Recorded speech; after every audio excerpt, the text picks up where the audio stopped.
Hi there, this is an instructional video for your Land Rover Discovery Buzzwire game. It's in 3 sections. Section 1 is assembly of the kit, section 2 is use of the equipment, and then section 3 is a sort of maintenance or troubleshooting section. Okay, when your kit arrives you'll get 2 packs. The first is a big flat pack which contains the items you're looking at on the floor now, which is the wire itself, the outline of the car, 2 stanchions and a lighting track on a reel of white cable. There is a second box which I'll introduce here, and this contains everything else. We'll go through that in a second. Okay, so inside the smaller box, which is heavy, contains a checklist to make sure you've got all the parts that are required. There are 2 stickers here of black discs. I'll explain those in a moment. And then inside the box we have several components. This is a wand ring. This is a wand handle. This is a power supply, and there should be a plastic bag containing 2 discs and 2 fuses inside it. Thereafter you've got the control box for the game, which is this grey box, all bubble wrapped up. You'll need to open that. And then finally, the heavy item at the bottom of the box are the 2 stand discs, which are the weights that hold the game in place. And that's those 2 there.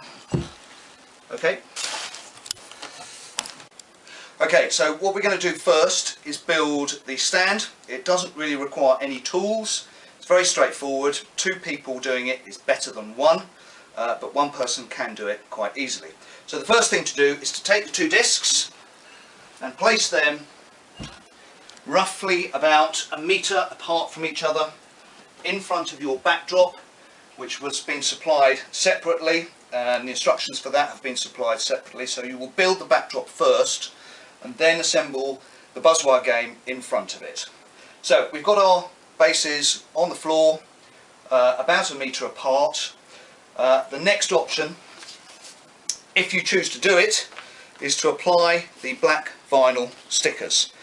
Now these are raw steel, they are cleaned, they have a bit of an urban earthy look, but if you choose to cover them up you can use these black stickers which peel off, and then you lie them on the steel and carefully rub them into place so they sit perfectly in the middle of the disc. That is an option subject to whether each dealership wants to do it or not. Okay. The next stage is adding the stanchions. These are the stands that hold the Buzzwire in place.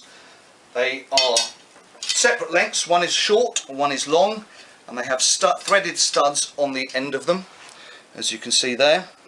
The short one goes in the left hand side plate. You simply locate it in the middle and then screw it up into position. Hand tight is quite sufficient, and you'll find that the structure is stable. Do the same with the longer one on the right hand side. Screw it in by hand. As I said, you won't need any tools for this. Get it hand tight so that it's stable and it can't move anywhere.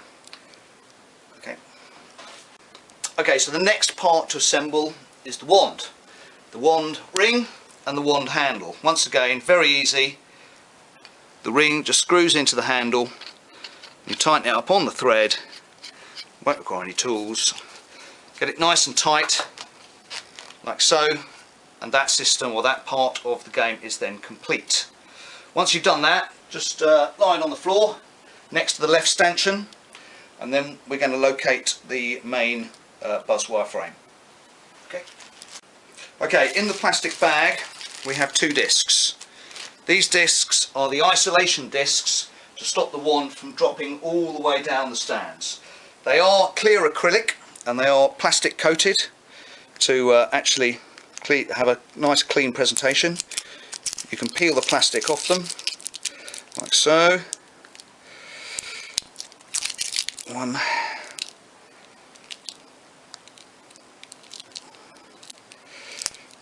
So you've got to have fingernails for this, which I don't. Okay. Right, there we go. Right, once these are ready, the next thing to do is to take the wand and stick the wand onto the actual Buzzwire shape to about there and let it hang. Then the plastic discs slide onto each side of the Buzzwire itself. Once those are on, you'll then have to pick it up and pick up the whole assembly, and this is where two people will be better than one, to locate it in the stand. The lower side on the left, the higher side on the right. At this particular point, you'll be able to manipulate and move the whole assembly around to line up with your backdrop so that it is clear and everybody can see the relationship between the wire and the print on the backdrop. Okay. Okay, so this is the control box. It does sit one way up. You'll find it's heavy because there's a battery on one bottom edge. You want to be having the switches along the left hand side as you look at the front of the box. Now these units are all shipped without fuses in place. That's just a safety precaution when we ship. So the first thing we have to do is place a fuse, and we've given you one plus an extra one as a spare, into the fuse holder which is in the side of the box here. Okay, cut. To replace the fuse, just very simply unscrew the body, pull out the fuse holder, take a fuse, pop it in there and screw it back in. When you screw it back in with a screwdriver, just go gentle. You don't need to be tight or it will crush the fuse. That sound signals that the game is actually working. It's like a start-up warning sound, so we know that the machine is good. Once that's done, we're then going to set this up with the Buzzwire over there. Right, the box is now all ready to connect to the game. It's all very simple. Everything can only go in one place, making it easy. First of all, you've got an earthing clip on a grey cable that's about a metre and a half long. And the only thing that needs to be done with that is that has to pinch onto the stand at the bottom, out of the way, so that completes the circuit for the game. The second connection is the Buzzwire wire extension, which comes on a 90-degree phono plug, and that simply locates into the phono plug socket on the side of the box. Once that's done, we then have to attach the lighting for the game. Okay, this last item is the LED strip. This is an indicator of contact, so you've got the option of sound on or off, but you will always have an LED signal if somebody touches the wire. First of all, what I'm doing there is just peeling off the protective cover that's on the front of the LED strip. Now, this comes with about, again, about a metre and a half of cable, and this one also plugs into the control box. Now, we recommend that this LED tape lies on the floor directly between the two stanchions, and on the back of the LED tape there is some sticky adhesive tape. So if you peel that off on both sides, there we go, peel that off, you've got sticky there, and you can mount that so that it doesn't move between the stanchion points. Okay, so this is the final piece of the jigsaw. This plug has to also go into the control box. Once you've moved your cable into a suitable position, you just run the white cable round and it plugs into the very bottom connector on the control box. Okay, I just wanted to point out where I've rested the wand. Anything that is black on the wire is obviously dead. There is no contact there to complete the circuit. The moment I move it and it touches the metal, there is your signal that a contact has been made. You get a sound and you also get the LED tape light in red. Now, we realise and appreciate that sound might be a bit annoying all day every day, so on the control box, if you look here, there is a red switch, and that red switch allows you to shut the sound off or turn it back on again. If I turn it off and then touch the wire, all you get is the LED signal. There is no sound element. Turning it back on again, obviously, gives us both feedbacks. Okay. Stage is what to do with the box. Obviously, in front of the display doesn't look so good. So the idea of this, with the cable lengths that we've given you, means you can move the whole assembly behind your backdrop, tuck all your cable away so it doesn't present any kind of trip hazard and it becomes aesthetically pleasing. All you need to do is to make sure that there is enough cable at the front so that you can reach all the way around the game. Okay, so that concludes the assembly process. I'm going to go into maintenance and care and how to keep the charge up on the machine in a slightly later part of the video. But now what we're going to quickly show you is how the game is used in operation. Okay, so how the game is played is obviously very straightforward, but your rules and regulations, I believe, will be coming through from the marketing agency who will advise you how the game mechanic should work. The principle is very easy though. Once the wand is picked up, it's just a question of navigating all the way along. This is a long extension between the handle itself and the ring. The idea of that is so that there is a level of difficulty to the game. I'd suggest that for most people, giving them the option to use two hands while they're playing the game, with both hands on the handle, should be more than satisfactory. The key thing with this size game is it requires movement of the feet. And if you're moving your feet, it is very difficult to keep the wand still and not make contact. So I'm just giving you a demonstration here of how the game can be played. A very slight contact may not result in a buzz. So playing the game, obviously, the moment the wire is touched, there we go, there is a signal on failure. Now, you can obviously play and continue with the game, or you can tell your customers they've got to go all the way back to the beginning and navigate it again. As I said, that instruction is coming through from the agent. Okay, so before your customer comes up, what we suggest you do is just demonstrate the game to them by showing them what will happen.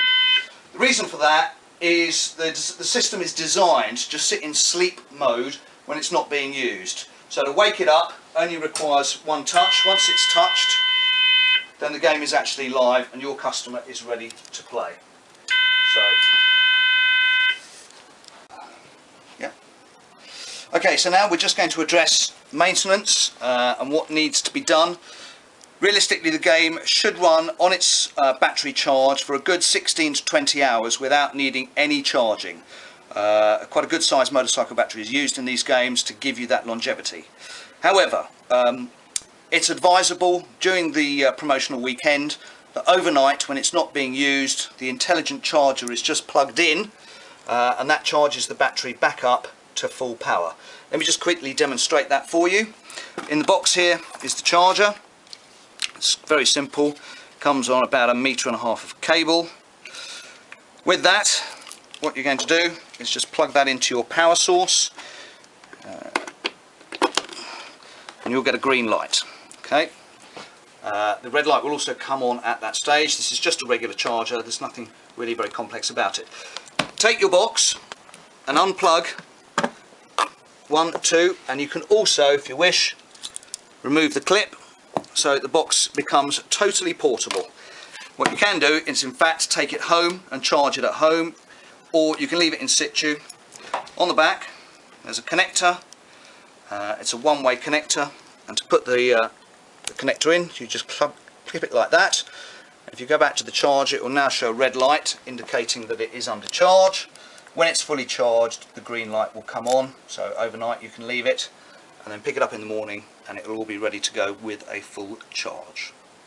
Okay, just a few other points just to help you in case you have any complications or difficulties. If the game is for some reason not working, the usual reason for that is one of the connections just isn't solid enough. So what we do is we check the connections into the box, make sure this clip has got a nice good purchase. You can put it right on the end of the pinchers, or you can put it like that. It's probably a better connection if you fit it solidly on the end. Make sure this is fully immersed in the actual stanchions, so it's a nice solid contact. There should be no other reason why the game won't work. Remember, you have got that switch for on and off. If you're missing the sound, the reason for that is just somebody has accidentally switched it off. Just with regards to cleaning, the best way to keep stainless steel like this clean is just to use a lint-free cloth. If you want to use a bit of WD-40 to take off any marks, you can do that. Or even better, if you want to give it a real sort of final polish, a bit of Scotch-Brite material rubbed on the stainless steel will bring it up nice and gleamy for you. These have all been Scotch-Brited before dispatch, so they should reach you in good condition. You will have a few little marks, but that's just due to the complexity of how the machine bends the wire. Okay. As your supplier, the only other concern that we have is obviously that our carriers get all the equipment to you in perfect working order, in good condition. Now, if there is the chance that the carrier messes up or damages a box or something gets damaged in transit, then the best thing to do is contact me. My emergency number is on the piece of paper that comes in the box. However, we're pretty confident that if the boxes are looked after by our carrier, they should reach you in perfect condition. I'm available on the phone if people need assistance.